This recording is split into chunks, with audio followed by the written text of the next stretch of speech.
Hello, users, and welcome to another episodic installation of Above It All. And I have been requested, some would even use the term conscripted, to talk more about the Green Party's inner machinations and current meltdown with Howie Hawkins. And also, Dario Hunter put out a pretty good and succinct video basically kind of underscoring the gist of what's been going on. So for those of you that don't know, I voted for Greens in 2016. Now, keep in mind, I lived in the state of Maryland. You'd think it's a safe blue state. Well, in 2018, they voted for Republican governors. But, that's just a typical neoliberal Democrat. But, I live in North Carolina now. I've said this before. I will vote for whoever has the highest likelihood of beating Donald Trump in North Carolina on election day. So if that is a Green nominee, if say Jesse Ventura swoops in, gets fucking 29%, Biden is 28%, and Trump is 31%, some fantasy scenario like that, if that were to occur, which it's technically possible, but if that were to occur, I would probably vote, again, for who has the highest likelihood of beating Donald Trump in the state of North Carolina. So, with that understood, I do want to shine a light more on the Green Party, because I do know a lot of leftists are getting hoodwinked, I would say. I would use the term hoodwinked. I would use the term, they're getting their time wasted by an organization that doesn't particularly care about them.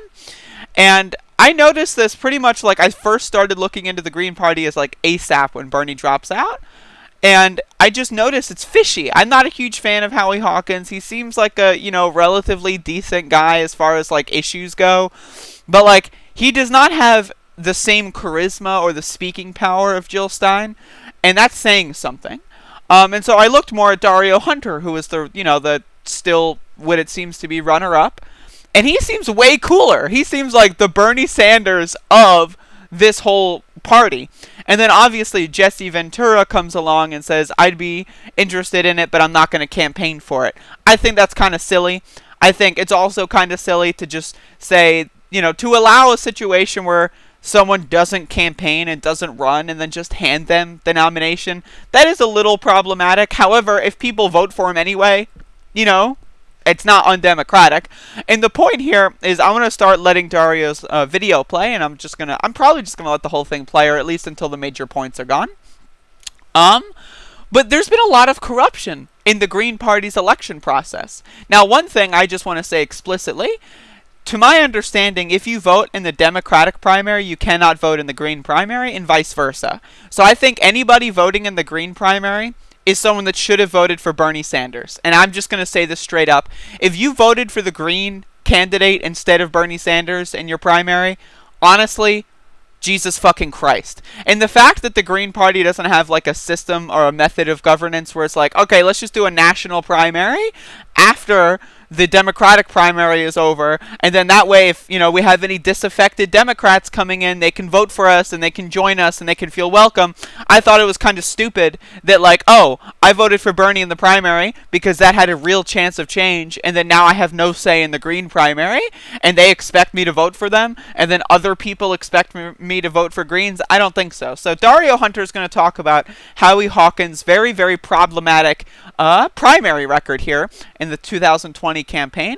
And a lot of this I did not know until I've already watched this, but a lot of this I did not know. And the most egregious actually seems to be taking place in my home state of North Carolina, where they banned anybody except Howie from being on the ballot, and Howie didn't even win every county somehow, which is really strange. But also every county has 6 people voting, and also all those people should have been voting for Bernie Sanders. But anyway, let's see what Dario has to say. The Green Party has sought for decades to be a home, a refuge for leftists disenfranchised by two-party con games and corrupt system politics. Its values reflect a deep respect for democracy, free electoral choice, and election integrity. That's why it's so painful as a Green to witness the ever-present, long-standing, unethical, and anti-democratic actions taking place in this primary. I got into this race not simply to win, but to change this broken system, to break down the walls of exclusion that keep the people, especially people who look like me, from real decision making. From the beginning, I found that efforts were made by Green Party insiders to stack the deck for a Green establishment candidate, a concept that defies all sense of Green values. One of the things that when I was looking at the Greens this time around, that I thought was really strange is that Howie Hawkins is one of the founders of the Green Party. Now, again, before I knew about Dario, it was like, okay, whatever. There can't be that many people running maybe as highest name recognition. And then you start looking into Dario, and it's like, whoa, this guy's like way better. He's way cooler. He's way more radical. He's, especially as a trans woman, Howie Hawkins has said some problematic things about trans people, whereas Dario seems to be pretty good on it. Now, again, I haven't done my due diligence. I don't know everything about these candidates, but I just thought it was really strange, the whole process here. And again, as Dario's about to explain, it's not just like name recognition on how Howie is coasting through this. Howie is coasting through on literal blatant corruption, and he's about to go into like a very step-by-step detailed list here. Several state parties put on events for Hawkins, giving him prime voter outreach opportunities, and denied them to our campaign and other candidates. We pushed through, barnstormed those events, fought the state party leaders who tried to marginalize us, and met with the voters. In Missouri, I jumped up and took a seat at the state party's Green New Deal panel with Hawkins when I was told I could not participate.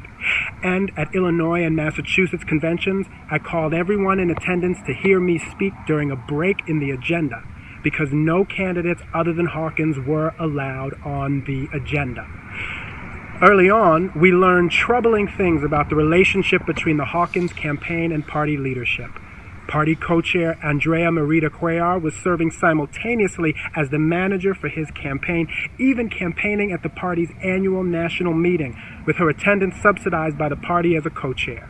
When I spoke out against these ethical lapses at the annual national meeting all the way back in the summer of 2019, I had hoped that party leaders would stand up, take notice, and squash any hint of impropriety for the sake of Green values. That did not happen.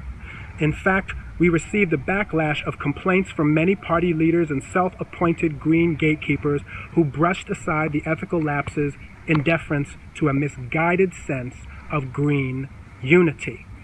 In the past year, we have seen state party primaries keep candidates off the ballot, with one particularly egregious case in North Carolina where no one but Hawkins was allowed ballot access.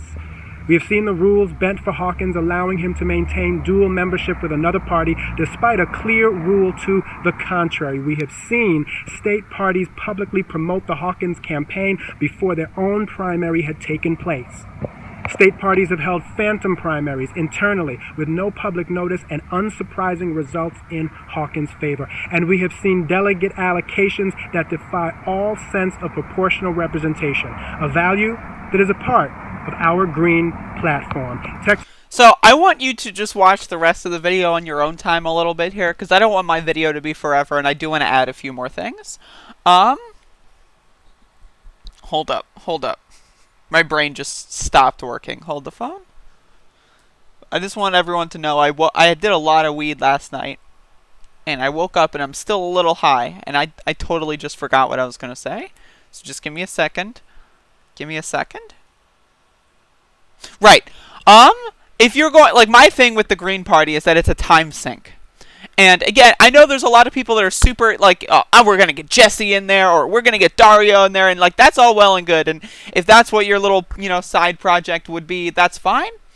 But look at what's happening all across the country. There's protests in all major cities, right? Like, there's so much more important things that you can be doing right now.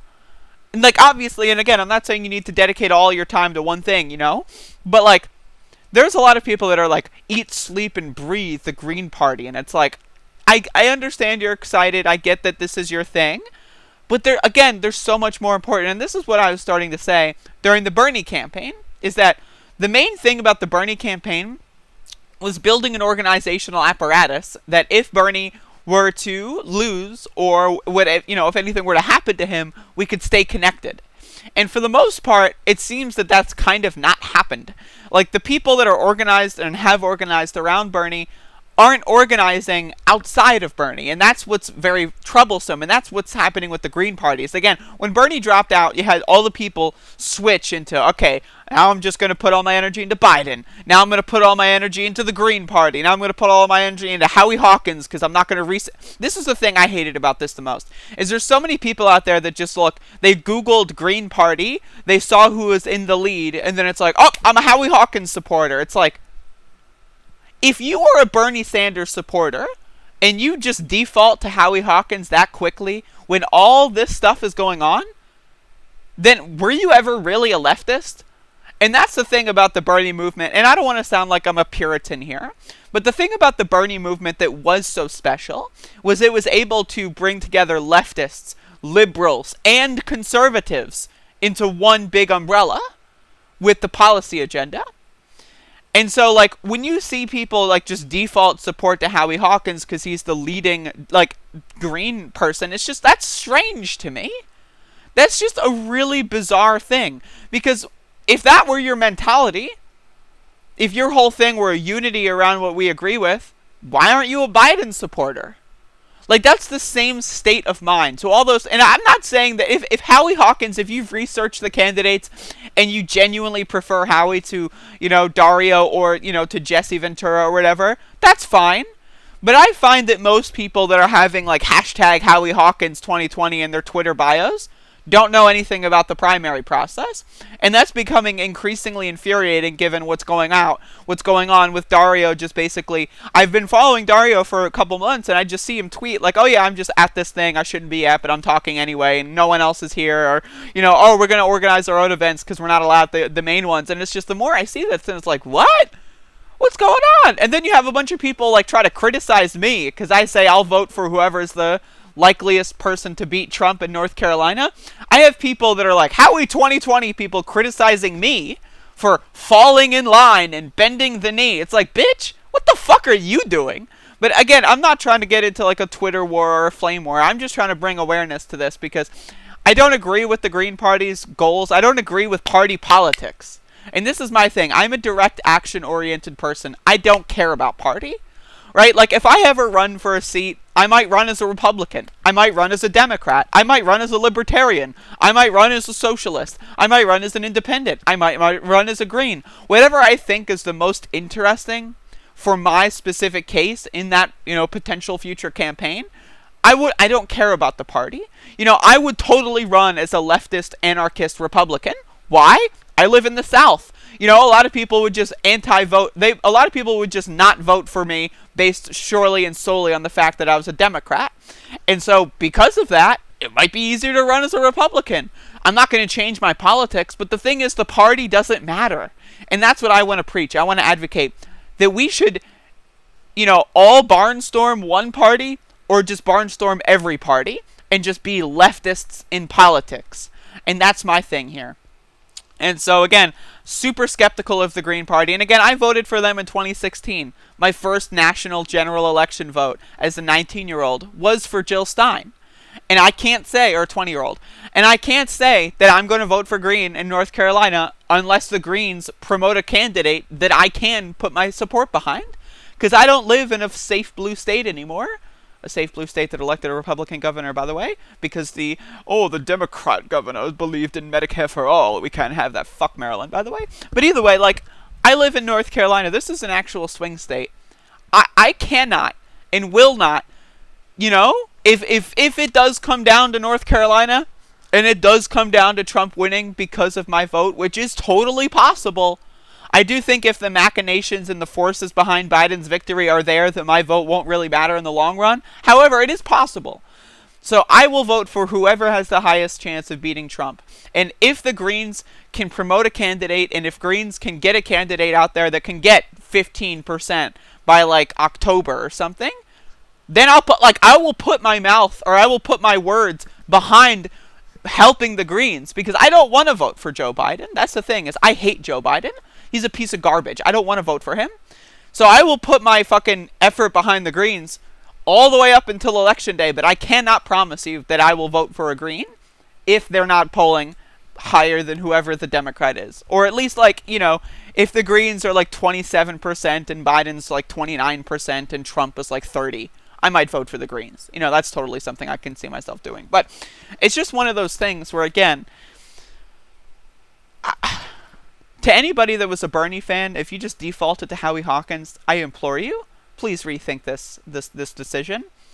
And also go outside and support protesters. That's my message here. So thank you for watching. Y'all have a good one. I'll see you again soon.